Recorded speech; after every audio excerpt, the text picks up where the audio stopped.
Astagfirullahaladzim, nih kalian berdua kenapa sih? Nah, nih gue kasih tahu ya, buat lu ya sama si laki-laki itu, buat Tessa sama si laki-laki itu, gue nggak tahu namanya siapa.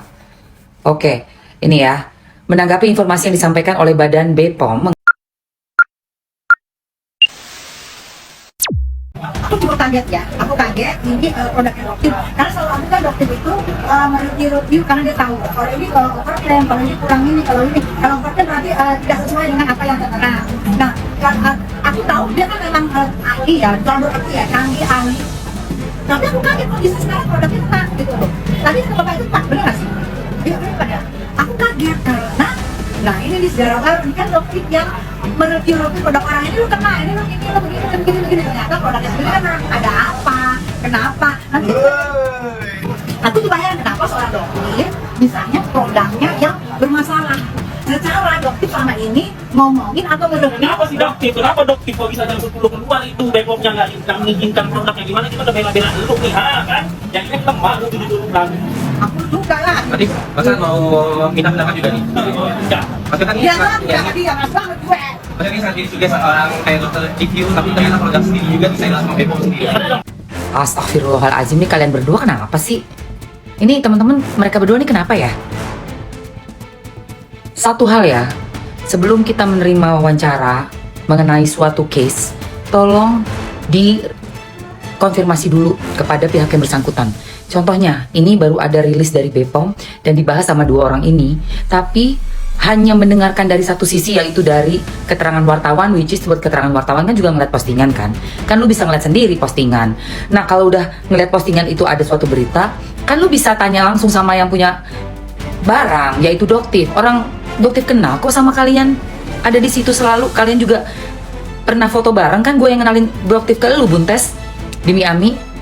Heran lo gue, masa lu gak bisa nanya Buntes sih, nanya Doktif sih? Tanya dulu dong ke Doktif, iya kan? Nah, nih gue kasih tahu ya, buat lu ya sama si laki-laki itu, buat Tessa sama si laki-laki itu, gue nggak tahu namanya siapa. Oke, ini ya, menanggapi informasi yang disampaikan oleh Badan BPOM mengenai beberapa produk kami ya. Ini keterangannya udah ada di postingannya Doktif, Dokter Detektif New.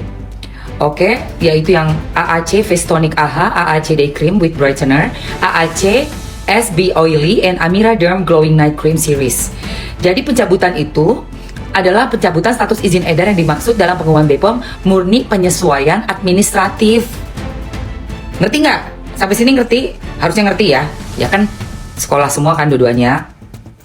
Karena nomor NA lama kami memang sudah tidak berlaku ya, dan perlu disesuaikan dengan regulasi terbaru. Dua, itu produk nggak ada overclaim, tidak mengandung bahan berbahaya, tetap aman digunakan sesuai standar keamanan yang berlaku.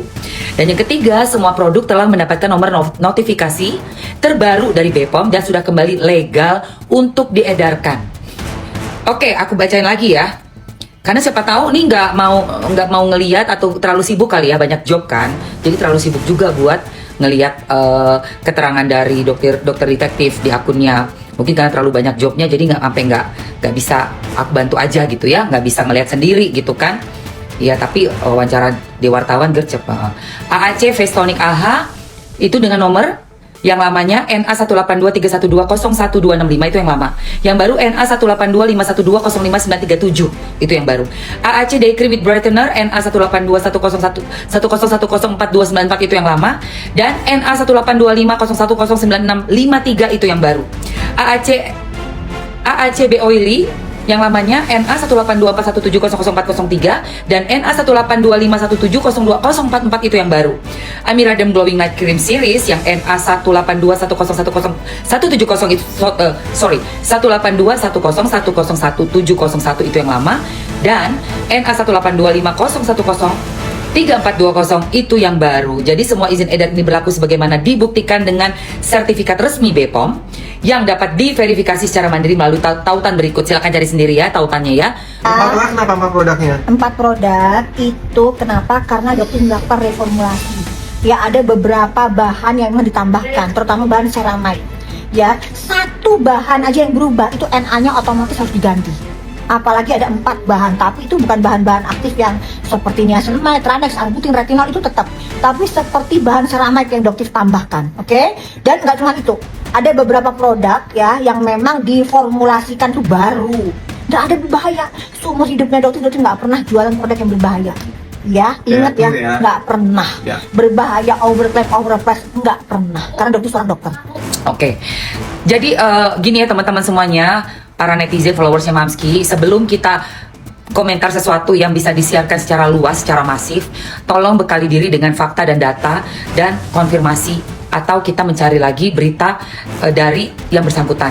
Misalnya Mamski dapat info nih dari suatu postingan, Mamski nggak akan langsung repost, no. Setelah datang ini postingan, setelah dapat beritanya, oke, Mamski cari beberapa sumber, dan sumbernya itu juga harus yang benar, sumber yang valid, bukan sumber hoax, bukan sumber dari buzzer-buzzer, atau mungkin malah sumber dari memang yang nggak ada gitu, yang nggak kompeten untuk kita jadikan data dan fakta yang valid supaya kita bisa memberikan lagi statement kita ke publik, karena punya tanggung jawab yang cukup besar loh sebagai influencer yang mempunyai followers yang banyak. Kalau kita cuma sekedar asbun, nggak ada isi, terus balik nanya lagi ke wartawan, ini ya itu kan yang 4 produk kan, produk apa, mesti tahu produknya apa, latar belakangnya dari postingan itu seperti apa, dan konfirmasi kepada yang punya produk seperti itu. Oke, sangat disayangkan banget. OMG, semoga hal ini nggak terjadi lagi ya, karena kita semua lagi fokus pada kasusnya Nikita Mirzani di ruang sidang pidana melawan Reza Gladys. Oke, salam cerdas dan salam sehat pastinya.